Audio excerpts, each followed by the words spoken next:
तो पुण्यात्मा यहाँ परमात्मा हमें भी सतर्क करते हैं कि कभी भी आपके ऊपर कोई ऐसी आपत्ति आ जाए तो संसार के किसी व्यक्ति को मत याद करना, इस मंत्र को जाप करना। प्रथम मंत्र मिला है, प्रथम मंत्र का जाप कर दियो। सतनाम मिला, सतनाम का सिमरण श्वास से कर दीजिए। सार नाम मिला है तो सार नाम का सिमरण अपना कर दीजिए।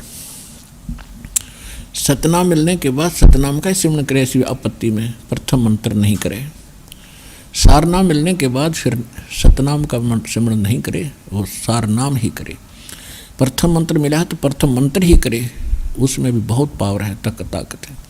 तो ये सतीची है। तो उस पर कहते हैं मैंने सिमरण किया तो वैसे ही गिर गया, तो समझ गया कि इसके पास कोई प्रबल मंत्र है, जिस कारण से मैं विवश हो गया, चरणों में आके गिर गया, पैर पकड़ लिए घिसट घिसट का आके परमात्मा कबीर जी के। तो कहने का भाव ये है कि उस समय उसने क्या मांगा था। चरण पकड़ कर कहने लगा, भाई आप मेरे बड़े भाई, मैं आपका छोटा भाई, क्योंकि परमात्मा जोग जीत रूप में थे। और क्या कहता है कि छोटे तो गलतियां करते ही करते हैं और बड़े क्षमा किया करते हैं। आप बड़े भाई हो, बालक कितनी गलती कर दे, मैं तो आपको पिता के समान मानता हूँ, मुझे क्षमा कर दो। बुरी तरह गिड़गिड़ाने लगा। कबीर साहब परमात्मा कहते हैं मैंने उससे कहा कि ठीक है, क्षमा कर दिया। फिर कहता है कि एक काम करो, मेरे लोक में कुछ त्रुटि हैं, आप तो परमात्मा तुल्य हो, आप तो उसी की शक्ति लेकर आए हो, मेरे लिए तो आप ही परमात्मा हो, आप ही पिता हो। मेरी कुछ त्रुटियां हैं, मेरे पास कुछ अभाव है, उसकी पूर्ति करो, दया करो। परमात्मा बोले बोल भाई क्या मांगे, ऐसे नहीं वचनबद्ध हो जाओ। परमेश्वर कबीर जी वचनबद्ध हो गए। तब इसने क्या मांगा कि 3 युगों में जीव थोड़े ले जाना, और चौथा युग जब कलयुग आवे तब तो शरण जीव बहुत जावे। ऐसा वचन हर मोय दीजे, तब तुम गमन संसार ही कीजिए। कि 3 युग में जीव थोड़े जा, और चौथे युग में आप कितने जीव ले जाना। परमात्मा बोले भाई ठीक है, चल ऐसी मान लेंगे, हम तो कलयुग में ले जाएंगे। एक और है मेरी प्रार्थना। परमात्मा बोले बोलो क्या है, कि आप अपना ज्ञान बता कर ले जाना। जो आपके ज्ञान को माने आपके, और आपके ज्ञान को ना माने वो हमारे, आप बलपूर्वक ना ले जाना।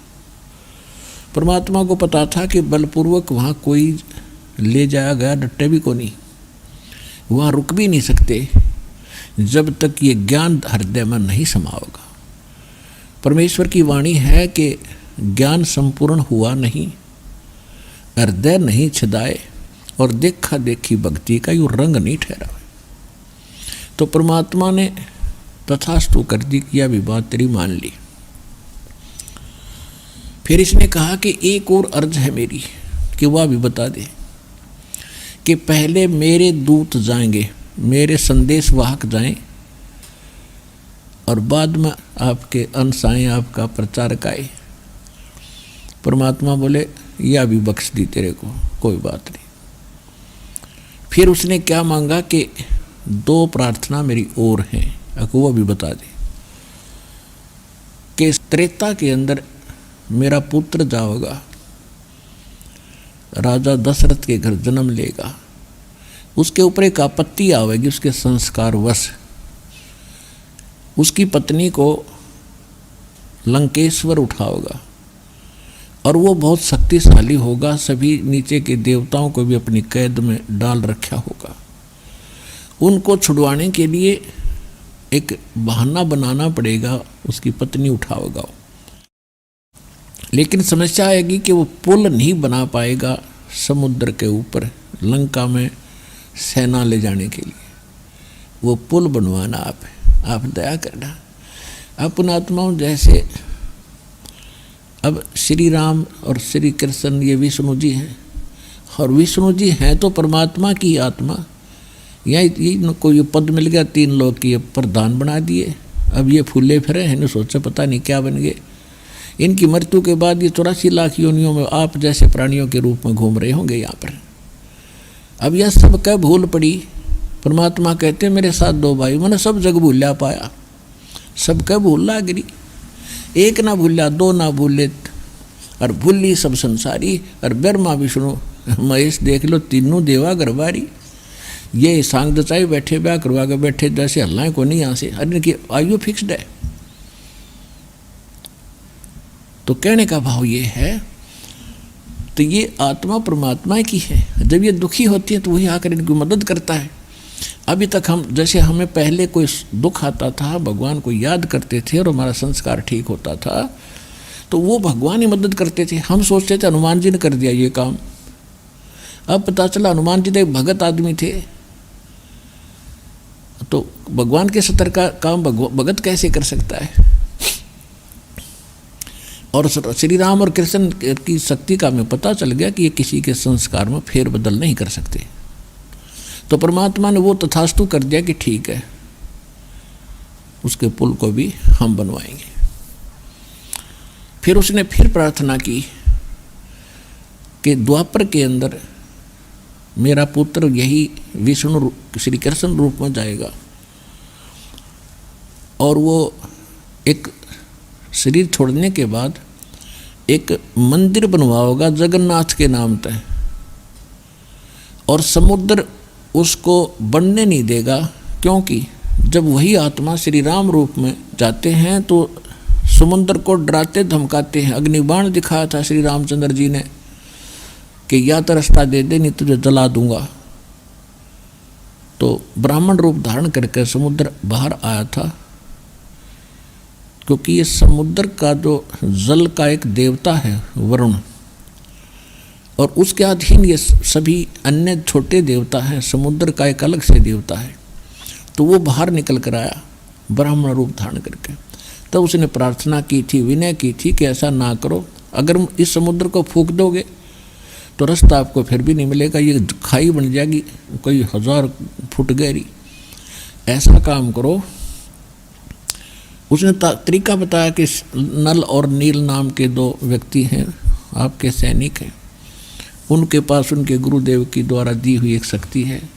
तो नल नील त्रेता युग में परमात्मा आए थे, जैसे कलयुग में कबीर नाम से थे, तो त्रेता में मुनिंदर नाम से आ रहे थे। नल और नील उनके शिष्य बने थे। ये लंबी कथा फिर बताऊंगा, लेकिन आज जो प्रसंग है कुछ और है। रामचंद्र जी ने समुद्र को डराया धमकाया था, खुरकाया था, जिससे वो अक्षुब्ध बहुत हो गया। फिर उसने क्या किया, श्री कृष्ण रूप में जब ये श्री विष्णु जी यानी रामचंद्र जी आए, तो उन्होंने मृत्यु के बाद एक इंद्रदमन नाम के राजा थे उड़ीसा के, उनको स्वप्न में कहा कि मेरा एक मंदिर बनवा दे और इस स्थान पर बना दे समुद्र के किनारे, और जगन्नाथ नाम रख देना। तो काल ने कहा था कि वो समुद्र वो प्रतिशोध लेगा। जब श्री राम रूप में इसने उसको खुरका धमकाया था, अग्निबाण दिखा कर फूकना चाहा था, वो बेइज्जती मान गया, उसका बदला लेगा और वो बनने नहीं देगा मंदिर को। हालांकि परमात्मा मंदिर के विरोध में थे, फिर भी उन्होंने उसकी उस बात को भी मान लिया। लेकिन परमात्मा ने ये कहा था कि उस मंदिर में ना कोई मूर्ति पूजा होगी और ना ही कोई वहाँ बकवाद चलेगी, तो मैं उसकी मदद करूँगा। तो उसने कहा था ठीक है जी, जैसे आप उचित समझो ऐसे करना, लेकिन यह दया करियो। तो कहने का भाव यह है कि ये उसने कंडीशन रखी थी। फिर जब परमात्मा ने सारी यश कर दी, तब खड़ा हो गया, काम बनया, गर्द निकली और बच्चा सुखी। कहने लगा ठीक है, अब बेशक जाओ जोग जीत संसार में। देखो, जब आप कलयुग में आओगे, आपसे पहले मैं अपने दूत भेज के उनको ऐसा ज्ञान से रंग दूंगा, शास्त्र का बहाना करेंगे, नाम सदग्रंथों का लेंगे और ज्ञान सारी बकवाद सुनाएंगे। तीर्थ व्रत जप तप मन लाऊं, देवल धाम और पत्थर पुजवाऊं, और और अनेक प्रकार के, जैसे कोई व्रतों पर लगा दिया, और फिर कहते हैं 12 पंथ करूँ मैं सादा, नाम तुम्हारा ले करूँ आवाजा। और उन 12 पंथ नाम जो ले ही हमरे मुख में आन समोई, उन 12 पंथों में जो भी नाम लेगा दीक्षित होगा, जो कलयुग में चलाऊंगा, तो वो सभी मेरे ही मुख में आएंगे। जावो जोग जीत संसारा, जीवन मन कहा तुम्हारा, जीव तुम्हारा कहा न माने, हमरी ओढ़ हो बाद बखाने। कि जीव तुम्हारा कहा नहीं मानेंगे और मेरी तरफ खड़े होकर के, यानी मेरे वकील बनेंगे और तेरे साथ वाद विवाद करेंगे। उसने कहा था कि प्रथम अंश हमारे जाई, पीछे अंश तुम्हारा आई, ऐसा वचन हर मोय दीजे, तब गमन संसार ही कीजे।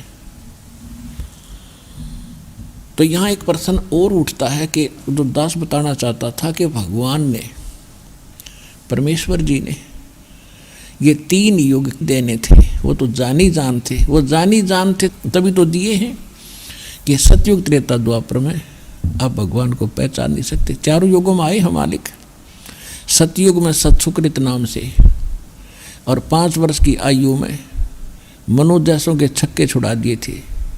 पर ये मानने तभी ना परमात्मा को वामदेव कहने लग गया वो मनु और ये अन्य उसके साथी ब्राह्मण गुरु। वामदेव का अर्थ होता उल्टा देवता। ये कहें ब्रह्मा विष्णु महेश परमात्मा, और परमात्मा के कि ये तो भक्ति योग्य ही नहीं है, ये नाशवान है, परमात्मा कोई और है। तो इस करके वो निराकार बताऊं परमात्मा के साकार है, तो उल्टा ज्ञान तो उनका था और परमात्मा को उल्टा देवता कहने लगे। वाम माने उल्टा, जैसे एक राइट हैंड को बायां हाथ कहे और एक लेफ्ट को उल्टा हाथ कहते हैं बामा, तो वामदेव नाम रख दिया उस मालिक का। और सुना नहीं हमने एक भी, क्योंकि सभी सुखी थे, समय पर खाना आहार था, बड़े बड़े तगड़े शरीर थे, अपना मस्ती कार्य कर रहे थे। ऐसे द्वापर में, ऐसे त्रेता में परमात्मा, सतयुग में सत्सुकृत नाम से, त्रेता में मुनिंद्र नाम से, द्वापर में करुणा में नाम से, और कलयुग में कबीर नाम से। यदि हम इसलिए मालिक आए, हो सका किसी की बुद्धि ठिकाना आ जाए, लेकिन हमने माना ही नहीं। अब मानेंगे, अब हम मान रहे हैं, आप मान गए तभी तो लाखों की संख्या में दास के साथ हो लिए, प्रमाण सामने हैं और आपका समाधान सामने। कितने सुख दे रहा है भगवान, जो भगवान दिया करता है। जिन भगवानों को आप पूजा करते थे उनसे ये काम हुआ नहीं, इस मालिक नाते ही कर दिए। तो भगवान अब मिला आपको।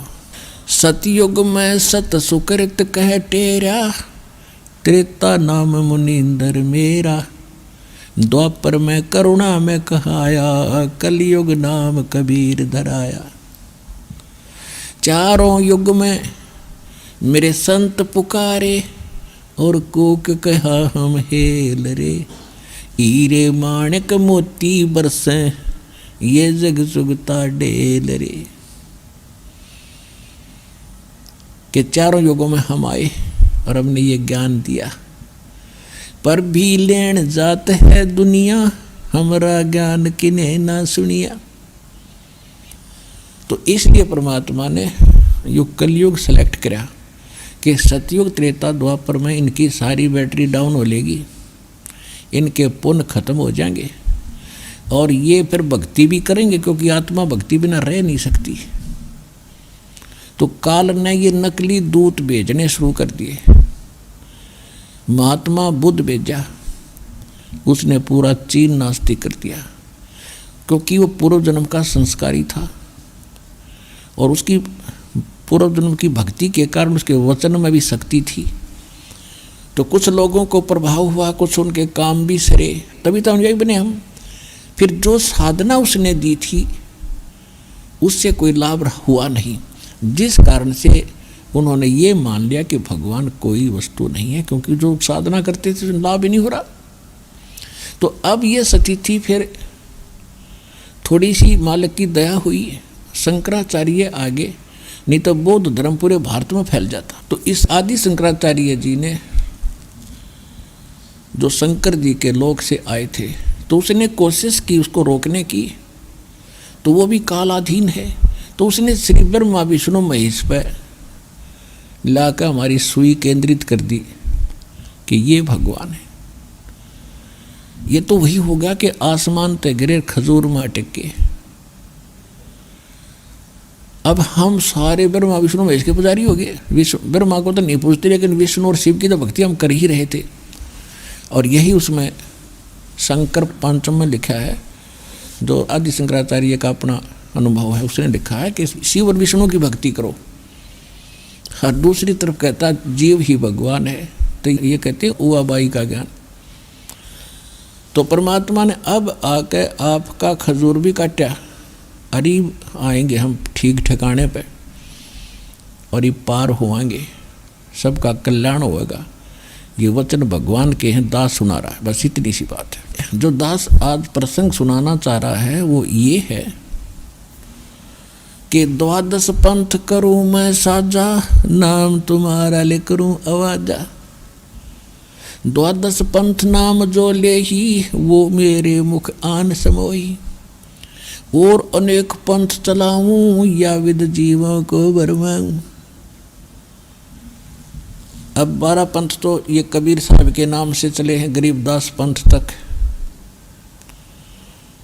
उसके बाद ये राधा स्वामी पंथ, ये पक्का काल का एजेंट था ये शिवदयाल जी।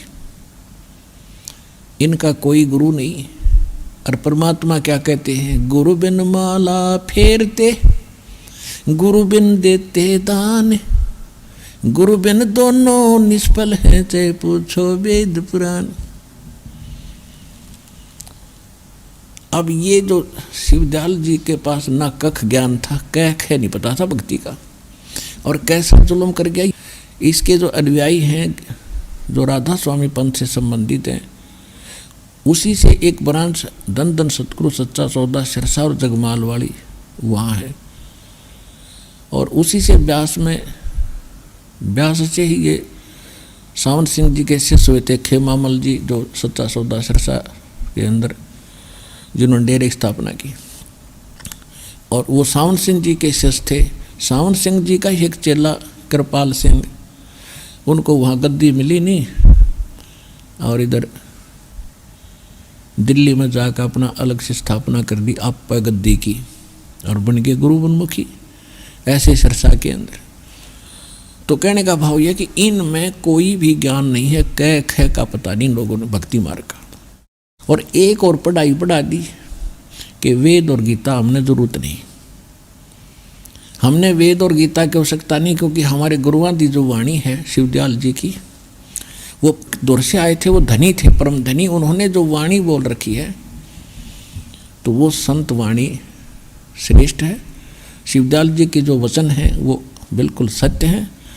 और फिर वो ये भी कहते हैं कि वेद भी तो किसी ने लिखे हैं, गीता भी तो किसी ने मनुष्य ने लिखी है। इस तरह की पली देकर वो भोले श्रद्धालु इस काल के पंथ में और दृढ़ होकर बैठे। अब उनको तो पता नहीं, बालक है। इस दास को ज्ञान हुआ, दास की आत्मा रो रही है, इनके साथ क्या बनेगी आगे चल के। मुझे कोई शौक नहीं मुझे निंदक को आने की। ये निंदक कहते हैं, रामपाल तो निंदा करता है, इसका तो यही काम है, हमारे गुरुओं के बारे में अटपट बोलता रहता है। आपके गुरुओं को ये दास क्या बोलता है कि वो एक पुण्य आत्मा थे, और अच्छी आत्मा जो होती है, पिछले पुण्यकर्मी प्राणी होते हैं, वो जिस भी क्षेत्र में जाते हैं वहाँ उनको सफलता मिलती चली जाती है। यदि शिवदयाल जी राजनीति में आ जाते तो प्रधानमंत्री बन जाते हैं। अब काल ने इनका दुरुपयोग वहाँ करना था, संत मते मिला दिया, और कह कह का ज्ञान निर्दुनिया बरमा दी, करोड़ों की संख्या में डबो दिया। पहले इसका ज्ञान सुना दूं, कैसा ज्ञान रखता था। पुण्यात्माओं, ज्ञान से ही इंसान का पता चलता है। और अब इंसान चला गया, उसका जो अनुभव था उसने सारा अपना बोल दिया, इसके चेलों ने लिख लिया और उसको 150 वर्ष हो गए पढ़त्या ने। वो उन्हीं की लिखी हुई बुक है, दास सुना रहा, पढ़ रहा है। पढ़ना कोई गुनाह नहीं, आप भी पढ़ रहे हो, हम भी पढ़ रहे हैं। आप अकेले पढ़ रहे हो, मैं लाखों को पढ़ा रहा हूँ। बता उसमें दुख क्यों मानते हो आप लोग? आपकी पुस्तक अरदास पढ़ा रहा है, अगर वो अच्छा ज्ञान है तो ग्रहण कर लेंगे सारी जनता, और गलत है तो उसको त्याग देंगे। पढ़ाने का यही उद्देश्य है दास।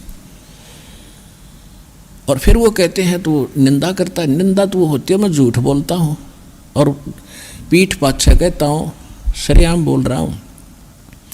और लगभग 10 वर्ष हो गए टीवी चैनल पर और वीडियो सीडी बना बना के भगत दे रहे हैं। ये एक का तो जवाब दे दो, रामपाल ने या झूठ बोल दी, एक जवाब दे दो तो ये झूठे हैं। तो आज मानव बड़ा बुद्धिमान है, बाल की खाल उतार लेगा, अब ये अपने आप यहाँ आएगा, सारा विश्व नाम लेगा, छोड़ देगा नकलियों को। अगर आप ये वीडियो YouTube पर देख रहे हैं तो हमारे चैनल को सब्सक्राइब करें और बेल आइकन को दबाना ना भूलें। अगर आप Facebook पर ये वीडियो देख रहे हैं तो हमारे पेज को लाइक करें।